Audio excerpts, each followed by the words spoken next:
Nearly half of China's major cities are sinking due to water extraction and the increasing weight of their rapid expansion. Some cities are subsiding rapidly, with 1 in 6 exceeding 10 mm per year. China's rapid urbanization has led to more water being drawn up to meet people's needs, posing a threat of flooding in coastal cities as sea levels rise. Shanghai and Tianjin have historical evidence of sinking, with Shanghai sinking more than 3 m in the past century.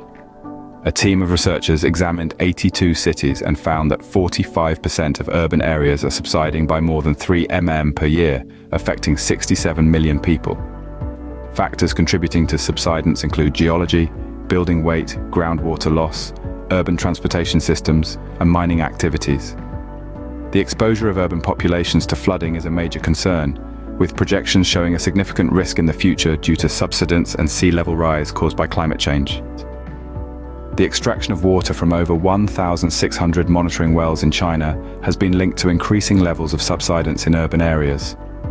Prof. Robert Nichols highlights water extraction as a dominant reason for subsidence, especially in areas with recent sedimentation. Other factors influencing subsidence include urban transportation systems and mining activities.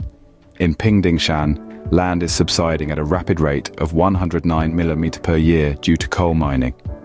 The exposure of urban populations to flooding is a growing threat, with projections indicating a rise in relative elevation below sea level.